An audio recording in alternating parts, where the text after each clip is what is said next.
Good morning six class. हम lesson history करेंगे। आप हिस्ट्री में आप 2 लेसन कर चुके हैं, 2 लेसन हमारे कंप्लीट हो चुके हैं विद एक्सरसाइज और क्वेश्चन आंसर। आज हमारा लेसन नंबर 3 है हंटर टू फार्मर्स।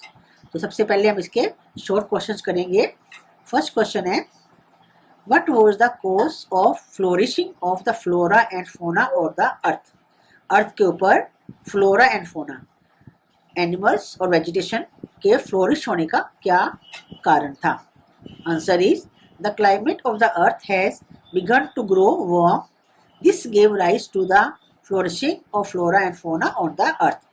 कि धीरे धीरे जो है अर्थ का जो क्लाइमेट था वो वार्म होना शुरू हो गया, गर्म होना शुरू हो गया, जिसकी वजह से जो है अर्थ पे फ्लोरा और फोना जो है फ्लोरिश हुआ। Next question, mention any 2 features of Mesolithic as. Mesolithic as के 2 फीचर बताइए। 2 features of the answer is 2 features of the Mesolithic age were as he began to make smaller tools called microliths. Second point, he improved the ways of hunting and gathering natural food. कि उसने अब छोटे tools बनाने शुरू कर दिए थे जिसको कि माइक्रोलिथ कहते थे। और सेकंड पॉइंट है, अब उसने हंटिंग करने के लिए जो हंटिंग और गैदरिंग करता था उसके जो है उसका तरीका जो है उसका और भी इम्प्रूव हो गया था। Next question is,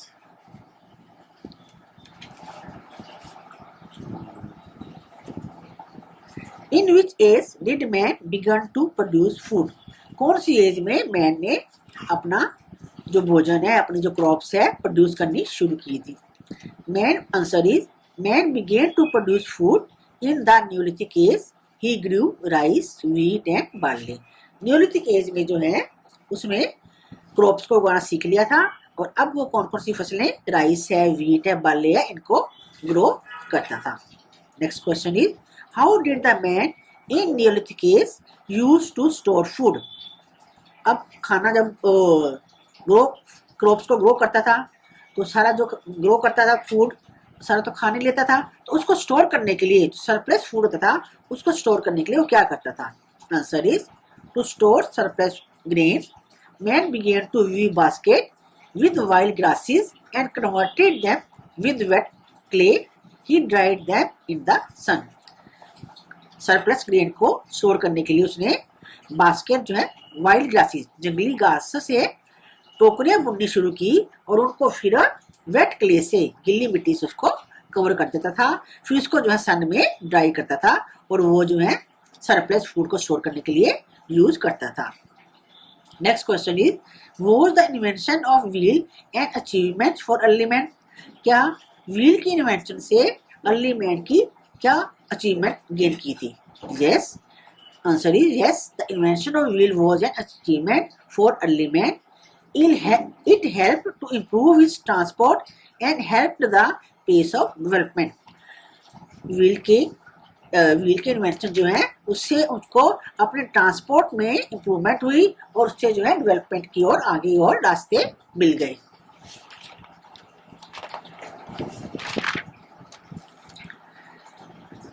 answer the following question in detail. Long answer, how can we now about the lifestyle of neolithic community life. Neolithic में जो है अब न्यूलिथिक एज में अर्ली मैन ने जो है सेटल लाइफ शुरू कर दी थी, तो उनकी कम्युनिटी लाइफ के बारे में आप कैसे जानते हैं।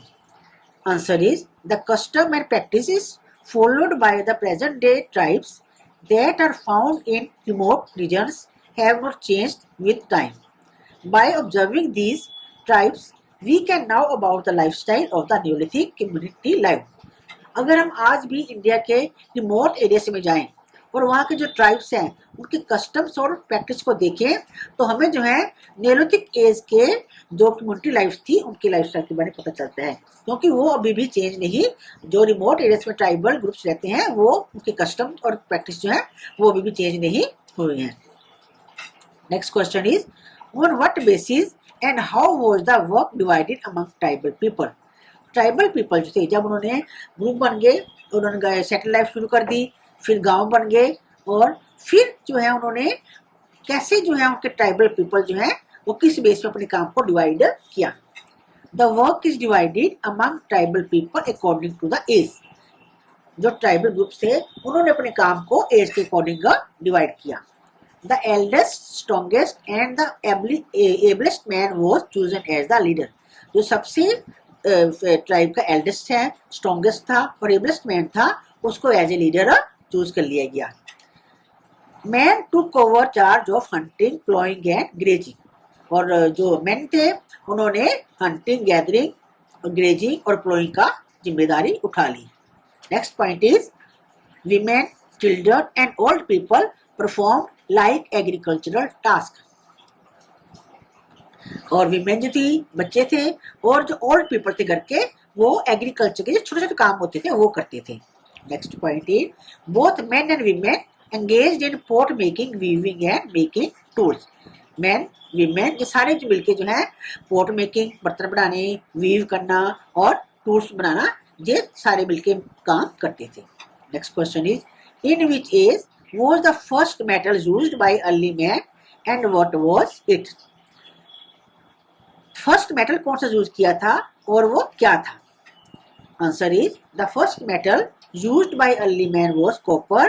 He used it in the Chalcolithic age. सबसे पहला मेटल जो है अर्ली मैन ने यूज किया था वो कॉपर था, और ये कौन सी एज में शुरू किया था? चैलोलिथिक एज में। Next question is, How did early man start to live a settled life? Early man ने settled life live करनी कैसे शुरू की? Answer is, early man started to live a settled life when he began to grow crops. To look after his crops and animals, he needed to remain at one place. जब early man ने crops को उगाना शुरू किया तो उसकी देखभाल करने के लिए, ताकि उसको पक्षी ना खाएं, या उसकी फसल जो है उसको पानी देने के लिए, या जो उसके एनिमल्स हैं उनकी देखभाल करने के लिए उसको एक ही जगह पे रहना पड़ा। तो इससे जो है उन्होंने सेटल लाइफ की जो है वो शुरुआत हो गई। Next question is, name two places in Indian continent where remains of early man, early settlement were found. India के जो रिमेन्स जहाँ पाए गए हैं सेटलमेंट के, कि पहली सेटलमेंट जो है कहाँ पे मिली थी? Answer is, remains of early settlement were found at Mehrgarh near बोलन पास। बोलन पास के पास एक जगह है मेहरगढ़, वहाँ पे एक पहली सेटलमेंट मिली है, और दूसरी Burzahom in Jammu and Kashmir and Daojali Hading in Assam.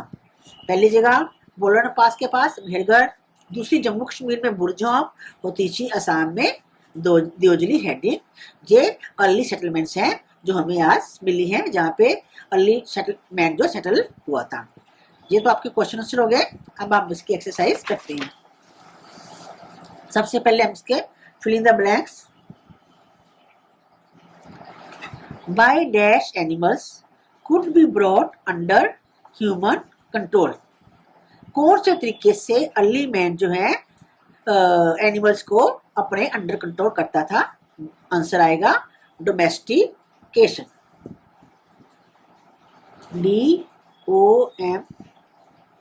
DOMESTI, domestication, CATION। Next filler, dash depict Mesolithic methods of hunting, fishing and worship. Hunting, fishing और वर्शिप, पूजा करने के तरीकों को हमें कहाँ से पता चलता है? Cave painting. आंसर में आएगा केव पेंटिंग्स। केव पेंटिंग्स में जो उन्होंने पेंटिंग की हुई है उनमें उन्होंने हंटिंग के सीन बनाए हुए हैं, या पूजा करते हुए कोई चीज सीन बनाए हुए हैं, तो उससे हमें जो है उनके हंटिंग कैसे करते थे, फिशिंग कैसे करते थे, या वर्शिप कैसे करते थे, इन तरीकों का पता चलता है। Next, man in the dash age began to produce his own food.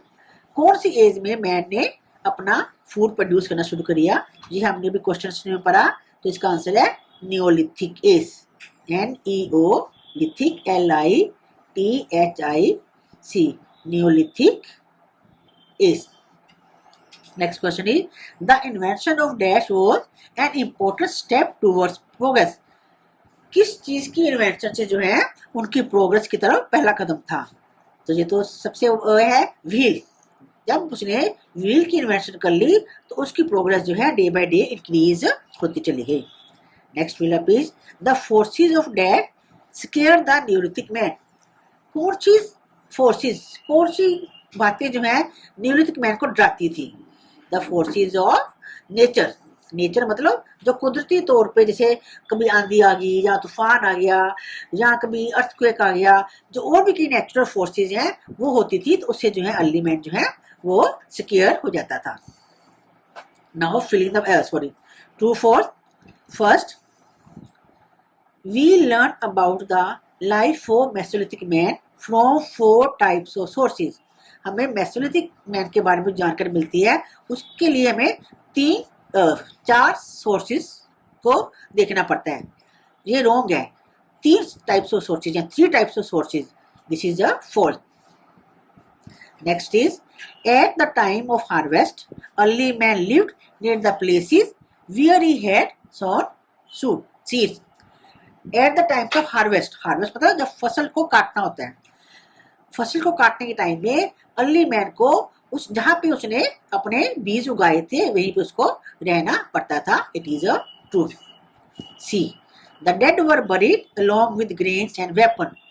जब उनके जो है कोई किसी की डेथ हो जाती थी तो उनको वो बरी करते थे, उनके साथ वो ग्रेन और वेपन्स बरी करते थे? नहीं, वो grains and food and ornaments, weapon की जगह पे क्या आएगा? ऑर्नामेंट्स, वो साथ में बरी करते थे। तो ये फॉल्स है। Next, with the passage of time he learn to bake clay vessels on fire. धीरे धीरे जो है टाइम पे बीतने के साथ साथ जो है उसने फायर के ऊपर, आग के ऊपर जो है जो क्ले के बर्तन बनाता था, मिट्टी के बर्तन बनाता था, उसको आग के ऊपर पकाना शुरू कर लिया। True. He made small huts by using bamboo and stove. फिर उसने धीरे धीरे जो है छोटी छोटी हट्स बनाने शुरू कर दी, क्या यूज करके? बैम्बू और स्टोव। बैम्बू जो है बांस के लकड़ियां और स्टोव जो है घास फूस को यूज करके उसने हट्स बनानी शुरू कर दी। Next, families living together having same customs and beliefs were known as community. Community नहीं है, फैमिली साथ रहती हैं, उनके सेम कस्टम्स होते हैं, सेम बिलीव्स होते हैं, तो उसको हम क्या बोलते हैं? टाइप बोलते हैं। तो यहाँ लिखा हुआ कम्युनिटी, तो ये फॉल्स है। Next, tick the right answer. The climate of earth had begun to become. ये तो आपको भी क्वेश्चन में करा है कि अर्थ का जो क्लाइमेट था वो क्या होना शुरू हो गया था? कोल्डर होना शुरू हो गया था, हॉटर, ड्रायर या वार्मर? तो आंसर है warmer. Next, smaller tools used by Mesolithic man were called.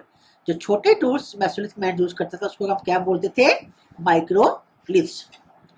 Dead people were buried with food and clothes. After copper which hard metal was used for making weapon. Copper के बाद weapon बनाने के लिए कौन सी जो hard metal थी वो use करता था? Bronze. Right one word for the following. One word में आंसर देना आपने। फर्स्ट है tiny blades with sharp edges. जो टाइनी ब्लेड्स जिसके शार्प एजेस थे उसको क्या बोलते थे? Microliths. A group of people living together उसको क्या बोलते थे? ट्राइब। TRIBE, tribe. और फर्स्ट में क्या आएगा? माइक्रोलिथ्स। MICR वो micro, LITHS। Next, black residue of burnt wood. जब लकड़ी को जलाते हैं उसके बाद क्या बचती है? राख। तो उसको क्या बोलते हैं? चारकोल। CHAR, चार, COAL, कोल। टू ले द डेड अंडरग्राउंड। डेड को जमीन के नीचे डालने को क्या बोलते हैं? Buried. BURIED। Next, middle stone age को क्या बोलते हैं? Mesolithic. MESOLITHIC, Mesolithic. First stone age को क्या बोलते हैं? पैलोलिथिक। मिडिल स्टोन एज को क्या बोलते हैं? मेसोलिथिक। और थर्ड स्टोन एज को क्या बोलते हैं? नियोलिथिक। तो ये आपके एक्सरसाइज भी हो गई और क्वेश्चन आंसर भी हो गए। अब आपने इसको कॉपी में नोट करना है और इनको लर्न करना है।